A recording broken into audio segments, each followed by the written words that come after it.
पूजा में दो अर्थ हैं जो पै और जैसे बना है। पैसे होता है प्राप्त करना और जैसे होता है जानना। किसी को जान करके प्राप्त करना, यही सबसे बड़ी पूजा है। विद्यालय में पूरे 9 महीने तक जाकर के विद्यालय में विद्यार्थी पढ़ाई करता है, पर वो परीक्षा के दिनों में जाए नहीं है कि अब तो पढ़ाएंगे नहीं, खाली परीक्षा लेंगे। तो पढ़ाई की सफलता प्राप्त होगी क्या? बोलो ना। बस यही तुम्हें बताना है।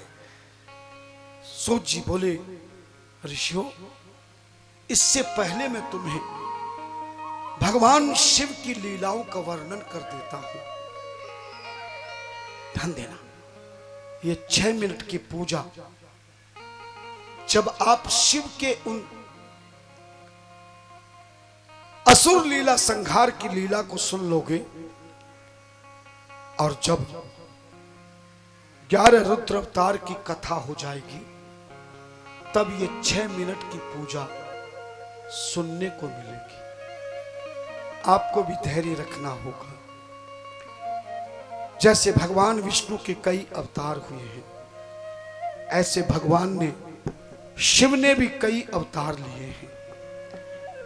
उन्होंने भी राक्षसों का संहार किया, भक्तों का उद्धार किया। कौन कौन से अवतार भगवान के हुए, कैसी कैसी लीलाएं करी, बहुत सुंदर।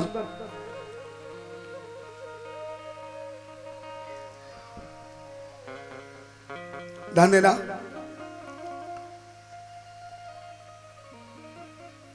आपको सुनाया था, तारक नाम का राक्षस पैदा हुआ था, जिसने वरदान प्राप्त किया था कि मैं शिव के पुत्र के हाथों से मरूंगा, मृत्यु होगी। कार्तिक जी ने तारक को मार दिया था, और कार्तिक को ने जब तारक को मारा, तो उस कार्तिक के, उस तारक नाम के राक्षस के 3 पुत्र थे, तारकाक्ष, कमलाक्ष और विंदुमाली। ध्यान देना, माता ने बताया कि तेरे पिता को शिव के पुत्र ने मारा है, क्या तुम इसका बदला नहीं लोगे? तीनों पुत्र तारकाक्ष, कमलाक्ष और विंदुमाली घोर तपस्या करी और ब्रह्मा से वरदान मांगा कि हमें अजर अमर कर दो। ब्रह्मा बोले, भाई मेरी सृष्टि में अजर अमर नहीं हो सकता, तुम मृत्यु कैसे चाहते हो वो मुझसे प्राप्त करो। तो बोले, एक काम करो, हमारे आकाश में 3 नगर बना दो, एक सोने का, एक चांदी का, एक लोहे का। तीनों नगर 1000 वर्ष के बाद मिलेंगे। उस समय बादलों की घटा छाएगी, पुख नक्षत्र होगा, तब देवताओं के शक्ति से बने रथ पर शिवजी शिकारी के रूप में बैठकर जब बाण चलाएंगे, अग्नि बाण चलेगा, तब जाकर के हमारी मृत्यु हो। ऐसा वरदान ब्रह्मा से मांगा और ब्रह्मा जी ने दे दिया। तो तीनों राक्षसों ने उत्पात मचा दिया, सारे देवताओं के सिंहासन छीन लिए। इंद्र आदि सब घबरा गए, ब्रह्मा के पास गए। ब्रह्मा जी शिव जी के पास ले गए। शिव ने कहा कि उसकी मृत्यु 1000 वर्ष के बाद देवरथ पर चढ़कर के मैं शिकारी बनकर अग्नि बाण चलाऊंगा, और आकाश में ब्रह्मा के दिए तीनों नगर एक साथ मिलेंगे, तब ही जाकर के उनकी मृत्यु होगी। सूत जी कहते हैं, जैसे ही शिव जी ने कहा कि देवताओं तुम देवरथ तैयार करो, 1000वां वर्ष जैसे ही शुरू होगा, तीनों नगर मिलेंगे, मैं तुरंत ही इसे अपने अग्नि बाण से परास्त कर दूंगा, मार दूंगा। सूत जी कहते हैं, ऋषियों, देवताओं ने देवरथ तैयार किया। पशु बन के, घोड़े बन करके भी,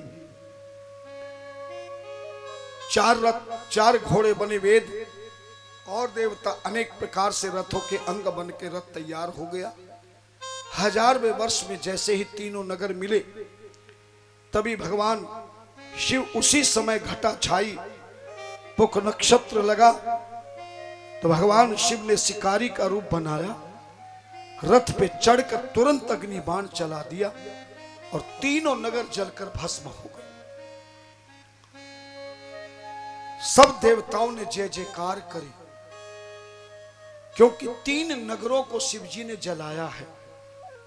और हमारे धर्म शास्त्रों में नगरों को पुर कहते हैं। क्या कहते हैं?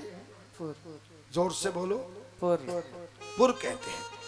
पुर मानी नगर, जैसे रामपुर, विलासपुर, रुद्रपुर, धामपुर, सुना होगा। पुर का अर्थ है नगर। 3 नगरों को जलाया शिवजी ने, 3 राक्षसों के नगरों को भस्म किया। उसी दिन से शिवजी का एक नाम पड़ गया त्रिपुरारी। त्रि मानी 3, पुर मानी नगर, अरि मानी शत्रु। पुर, त्रि, पुर, अरि, तीनों मिलकर त्रिपुरारी बने।